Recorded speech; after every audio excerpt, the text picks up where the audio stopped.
तो बच्चों कक्षा 10 विषय गणित प्रश्नावली 3.5 का आज हम अध्ययन करेंगे। इसमें हमसे ये कहा गया है कि निम्नलिखित रैखिक युग्मों में किसका एक अद्वितीय हल है, किसका कोई हल नहीं है और या किसके अपरिमित रूप से अनेक हल हैं। यदि अद्वितीय हल हो तो उसको वज्र गुणनखंड विधि द्वारा हल कीजिए। तो सबसे पहले बच्चों प्रश्नावली को हल करने से पहले थोड़ा वज्र गुणनखंड की विधि के बारे में अध्ययन करते हैं कि किस तरह से ये कार्य करती है। तो हम मान लेते हैं कि a1x plus b1y plus c1 equal to 0। एक ये दो वेरिएबल में कोई एक लीनियर इक्वेशन है और दूसरा जो है हमारा a2x plus b2y plus c2 equal to 0, ये हमारा सेकेंड इक्वेशन है। अब किताबों के अनुसार अगर हम इस पर देखते हैं तो इस तरह से हमको प्राप्त होता है। सूत्र जो मिलेगा, सूत्र x बटे b1 c2 minus b2 c1 बराबर y बटे a1 c2 माइनस नहीं। अब इसके लिए क्या करते हैं कि a2 c1 minus a1 c2 बराबर, अब अगर ये सारी संख्याएं बराबर के इधर होती हैं तो हम -1 बट्टे रखते हैं और इस जगह पर हम क्या कर देते हैं 1 बट्टे क्या होगा a1 b2 minus a2 b1। इस तरह का बच्चों इसमें सूत्र हमें दिखाई देता है। हम तो इसमें बच्चों हमें ये ध्यान रखना है कि अब इस जगह पे हम देख रहे हैं कि सूत्र की जो कंडीशन होती है उसके अनुसार हमने ये देखा कि इस तरह से ये है। और यहाँ थोड़ा हमें ध्यान रखना है कि अगर ये c1 c2 कांस्टेंट वैल्यू ये बराबर अगर 0 के नहीं है तो हम इस जगह पे -1 बट्टे और ये संख्या है उसका यूज कर देते हैं। लेकिन जब हम देख रहे हैं कि अब आप देखेंगे कि देखिए यहाँ से यूँ चला था b1 c2 और माइनस b2 c1, तो इस जगह पे सही है। लेकिन यहाँ आकर के ये क्रम पलट गया है। क्या हो गया है? क्रम पलट गया है कि अब a2 c1 हो गया है। तो मैं इसमें से अपनी तरफ से क्या कर रहा हूँ कि माइनस कॉमन ले रहा हूँ। तो क्या करूँगा मैं x upon b1 c2 minus b2 c1 बराबर y बट्टे, मैंने माइनस यहाँ से कॉमन लिया तो माइनस वाली संख्या जो थी वो पहले आ जाएगी, a1 c2 minus a2 c1 बराबर 1 अपॉन, इसमें हम कोई परिवर्तन नहीं करते हैं, a1 b2 minus a2 b1। इस तरह से आपको ये करना। अब ये वाला माइनस मैं यहाँ रख देता हूँ तो x upon b1 c2 minus b2 c1 बराबर y बट्टे, अब इस जगह माइनस ये ऊपर कर देंगे, a1 c2 minus a2 c1 बराबर 1 upon a1 b2 minus a2 b1। इस तरह से आपको किताबें जो देगी उसमें जो किताब का मेथड है मैंने उसमें ये परिवर्तन कर दिया कि यहाँ से माइनस लेने के बाद और मैंने यहाँ लगा दिया और सेम जो कंडीशन थी वो। लेकिन बच्चों इसे आपको रटने की कतई ही आवश्यकता नहीं है। अगर आप इस तरह से इतने बड़े बड़े सूत्रों को रटोगे तो गणित को कैसे करोगे? उसके लिए आपको क्या करना है, जो मैं सवालों में आपको इतनी सरल और सटीक विधि बताऊंगा कि जिससे आपको इस सूत्र की ज़रूरत ही नहीं पड़ेगी कि कहाँ पर हमें क्या लगाना है या क्या नहीं। अब मैं इस पर प्रश्न को लिखता हूँ, उसके बाद सवाल को हल करते हैं। तो इसका देखिए बच्चों फर्स्ट पार्ट दिया हुआ है कि x minus 3y minus 3 equal to 0 और 3x minus 9y minus 2 equal to 0। तो पहले उन्होंने कहा है कि इसकी पहले ये जांच कीजिए कि किसका एक अद्वितीय हल है, किसका कोई हल नहीं है, किसके अनेक हल हैं। अगर अद्वितीय हल हो तो हमें वो वज्र गुणनखंड विधि द्वारा हल करना है। तो इसकी जांच हम किससे करते हैं बच्चों? तो इस जगह पे लिखते हैं सूत्र a1 बट्टे a2 बराबर b1 बट्टे b2 बराबर c1 बट्टे c2 से। तो अब देखिए a1 की वैल्यू यहाँ पर कितनी है? 1, मैंने 1 रख दिया। a2 की वैल्यू कितनी है मेरी? 3, तो हमने 3 रख दिया। b1 की वैल्यू यहाँ पर कितनी है? -3, b2 की वैल्यू -9 बराबर c1 की वैल्यू -3 और c2 की वैल्यू -2। यहाँ इस माइनस से ये माइनस और इससे ये कट जाएगा। तो 1/3 इक्वल टू 3 एकन 3 3 3 जा 9 1/3 इक्वल टू 3/2। हम देखिए इस स्टेशन से चले, यहाँ पर भी सेम स्टेशन है, ये काम यहाँ तक बराबर है, लेकिन ये इसके बराबर नहीं है, इसके बराबर नहीं है। तो हम लिखते हैं चूँकि A1 बट्टे A2 बराबर B1 बट्टे B2 बट नॉट C1 बट्टे C2 इक्वल नहीं है, अतः समीकरणों के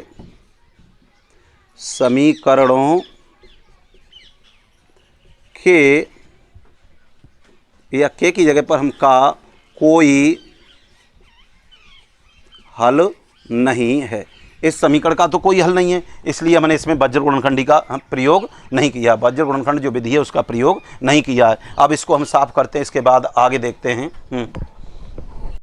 सेकंड पार्ट बच्चों इसका दिया हुआ है 2x plus Y equal to 5 और 3x plus 2y equal to 8।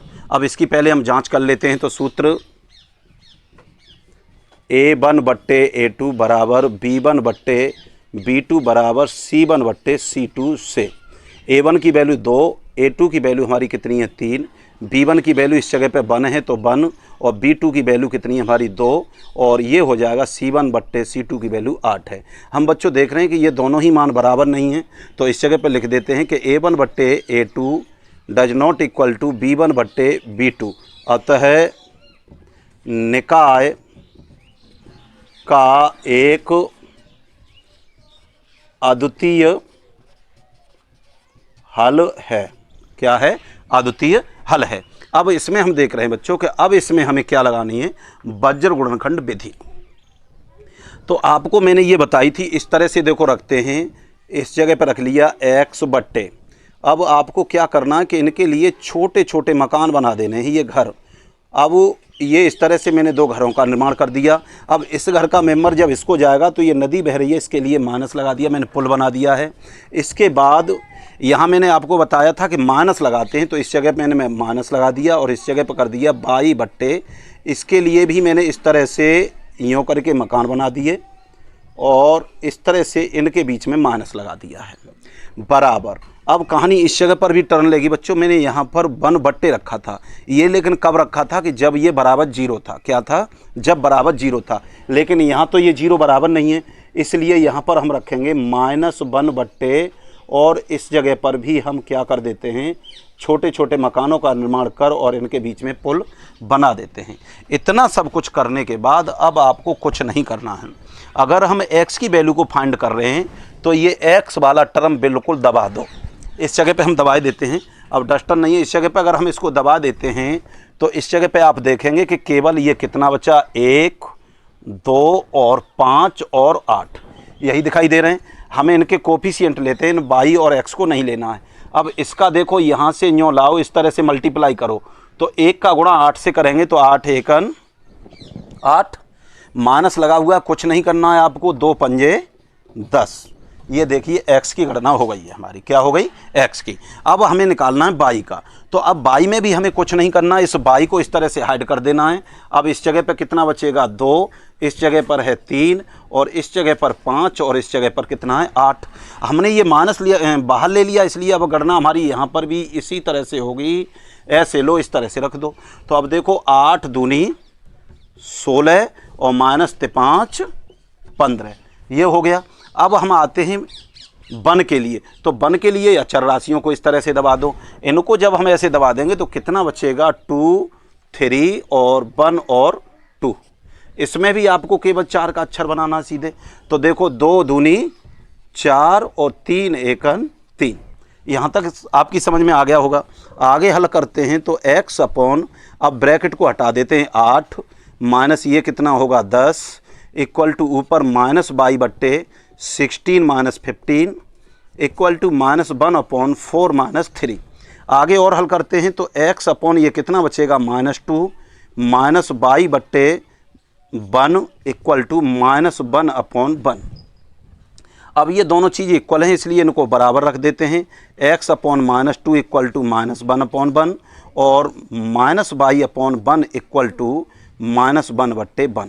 अब देखिए 2 का इससे मल्टीप्लाई करते हैं तो x इक्वल टू आपको प्राप्त होगा 2 और इस माइनस से ये माइनस कट जाएगा, y इक्वल टू प्राप्त होगा 1। ये इस सवाल का हल होगा और ये बहुत ही आसान तरीके से देखो आपको मिल रहा है। अगर हम इस सूत्र का सहारा लेते तो ये इस जगह से इधर को जाता ताकि बाद में ये सवाल प्राप्त होता, लेकिन उसकी तरफ नहीं चलना है, आपको सिर्फ हाइड करना है और 4 का अक्षर इस तरह से बनाना है, आपका आंसर प्राप्त होगा। हाँ, अब ये देखिए बच्चों, ये लिखा हुआ है थर्ड पार्ट है पहले सवाल का। तो 3x minus 5y equal to दिया हुआ 20 और 6x minus 10y equal to दिया है 40। तो पहले हम सूत्र द्वारा जांच कर लेते हैं। सूत्र a1 upon a2 equal to b1 upon b2 equal to c1 upon c2 से रखते हैं वैल्यू। देखिए a1 की वैल्यू 3, a2 की वैल्यू 6, b1 की वैल्यू -5, b2 की वैल्यू -10 और C1 की वैल्यू हमारे पास 20 है और C2 की वैल्यू कितनी है 40। कट करते हैं, 3 बन जा 3, 3 2 जा 6, 1/2 माइनस से माइनस 5 बन जा 5, 5 2 जा 10, 1/2 बराबर 20 एकम 20, 20 दूनी 1/2। अब तीनों पद हमें बराबर मिल रहे हैं तो इस कंडीशन में हम क्या करते थे कि इसके अपरमित रूप से अनेक हल हैं अथवा रेखाएं समपाती हैं। अतः निकाय के अनेक हल हैं, अर्थात रेखाएं समपाती हैं। कैसी हैं? और जब समपाती हैं, एक ही पथ से गुजर रही हैं, तो इसका कोई हल नहीं निकालेंगे, ये रेखाओं का हम हल नहीं कर सकते, यहीं छोड़ देंगे। फोर्थ पार्ट है बच्चों इसका, x minus 3y minus 7 equal to 0 है और 3x minus 3y minus 15 equal to 0 है। तो मैं चाहता हूं कि इसमें एक 3 से डिवाइड चला जाएगा तो 3 से डिवाइड दे देता हूं मैं। तो x minus y minus 5 equal to 0 हो जाएगा। ये हमारा हो गया समीकरण सेकंड और ये हो गया फर्स्ट। अब हम इसकी जांच करके देखते हैं कि इसका कोई हल है या नहीं है।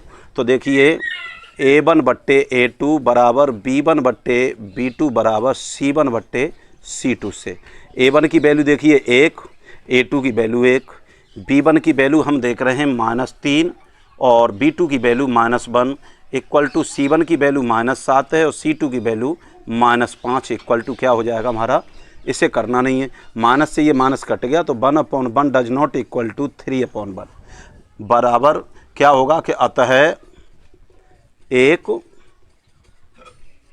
अद्वितीय हल है। क्या है? अद्वितीय हल है इसका। और अद्वितीय हल है तो हमको क्या करना है कि ये बाई वज्र गुणनखंड विधि क्रॉस मल्टीप्लिकेशन मेथड द्वारा इसे हमें हल करना है। तो इसमें देखिए हम क्या करते हैं, x अपॉन, पिछले सवाल में बताया था आपको कि इस तरह से छोटे छोटे मकान बना दो इनके लिए, जो मैंने बना दिए हैं। y के लिए हम y/, नहीं रखते हैं, माइनस y/, और इस जगह पर देखिए इस तरह से ये माइनस यूँ कर दिया। अब देखिए यहाँ वही समस्या है कि ये बराबर 0 दिया हुआ है, तो पहले मैंने -1 लगाया था लेकिन अब 1/, इस तरह से लगा दिया है। अब आपको कुछ नहीं करना है कि इन दोनों को हाइड कर लेना है। अब संख्या हमारी कितनी बचेगी, -3 -7 और कितनी बचेगी, -1 और -5। अब हमने आपको बताया था कि इस तरह से ये लेना है, तो 5 तिया 15, माइनस माइनस क्या हो जाएगा प्लस। अब इसका इसके साथ करते हैं तो 7 एकन 7, ये भी माइनस है, ये भी माइनस से माइनस हो जाएगा। बाई एक्स का काम हो गया। अब हम क्या करते हैं कि बाई को दबा देते हैं, तो जैसे ही बाई को दबाएंगे तो 1 1 ये मिलेगा, 1 1 और यहाँ -7 और -5। इसका जब इसके साथ करते हैं तो -5 और इसका इसके साथ करते हैं तो -7, ये हो जाएगा। अब इसके लिए देखो हम अचर पद को दबा देते हैं तो क्या बनेगा, 1 -3 और 1 -1। इसका इसके साथ करते हैं तो -1 और इसका इसके साथ करेंगे तो -3। यहाँ तक करने के बाद x/, अब इसको खोलते हैं तो 15 - 7 बराबर -y/, -5 प्लस 7 बराबर 1/, -1 और प्लस का 3। x अपॉन ये कितना प्राप्त होगा आपको 8, -y/, कितना बचेगा 2 बराबर 1/2। अब इसको हम हल करते हैं तो x अपॉन 8 इक्वल टू 1/2 और -y/2 बराबर 1/2। 2 से इसको मैं काट देता हूँ 4 बार, तो x बराबर हमें 4 प्राप्त होगा और इस 2 से ये 2 कट जाएगा। एक बार 1 का गुणा इधर करेंगे तो y बराबर ये -1 हल होगा इस सवाल का। सवाल नंबर दूसरे का फर्स्ट पार्ट है। इसमें लिखा हुआ है कि a और b के किन मानों के लिए इन दोनों समीकरणों के अपरिमित रूप से अनेक हल होंगे। क्या होंगे? अपरिमित रूप से अनेक हल होंगे। तो इसके लिए सूत्र a1/a2 बराबर b1/b2 बराबर c1/c2। कंडीशन यही होती है अपरिमित रूप से। अब इसमें रखते हैं हम, देखो 2/a - b बराबर 3/a + b बराबर 7/3a + b - 2। अब इन दोनों को हम अलग अलग कर देते हैं। 2/a - b = 7/3a + b - 2 और इस जगह पे लिखते हैं 3/a + b = 7/3a + b - 2। इसमें कैंची का टुकड़ा कर देते हैं तो 2 तिया 6a + 2b - 4 = 7a - 7b। A B को इधर ले लेते हैं तो देखिए 7a में से और 6a जाएगा तो माइनस का a, इधर आकर के ये ऐड हो जाएगा तो 9b = 4। समीकरण फर्स्ट हो जाएगा। इस जगह पे हल करते हैं तो 9a + 3b - 6 बराबर 7a + 7b। अब 9a में से 7a जाएगा तो कितना बचेगा 2a और 7b में से 3b जाएगा तो कितना 4b बराबर 6। 2 से भाग दे देते तो a - 2b = कितना हो जाएगा 3। ये समीकरण सेकंड। अब इन दोनों समीकरणों को हम इसके नीचे हल कर देते हैं तो a - 2b = कितना हो जाएगा 3। ये समीकरण सेकंड है। विलोपन विधि से देखिए हमें दोनों प्राप्त हो रहे हैं तो यहाँ कर देते हैं जोड़ने पर। किस पर? ये आपस में कट गए। 9 में से 2 जाएंगे तो कितने बचेंगे 7b = 7। तो b = 7/7। 7 से ये 7 कट जाएगा तो b की वैल्यू हमें कितनी प्राप्त हुई 1। अब b का मान समीकरण फर्स्ट में, तो जो समीकरण फर्स्ट हमारा कितना है -a + 9b बराबर 4। तो -a + 9 × 1 बराबर 4। तो -a + 9 बराबर 4 यहाँ लिखते हैं तो -a बराबर 4 - 9। तो -a = कितना आ जाएगा -5। माइनस से ये माइनस कट गया, a = कितना आ गया 5। तो यहाँ लिख देते हैं अतः इस जगह पर a बराबर 5 और b बराबर 1 इसका आंसर होगा। अब इसी का देखिए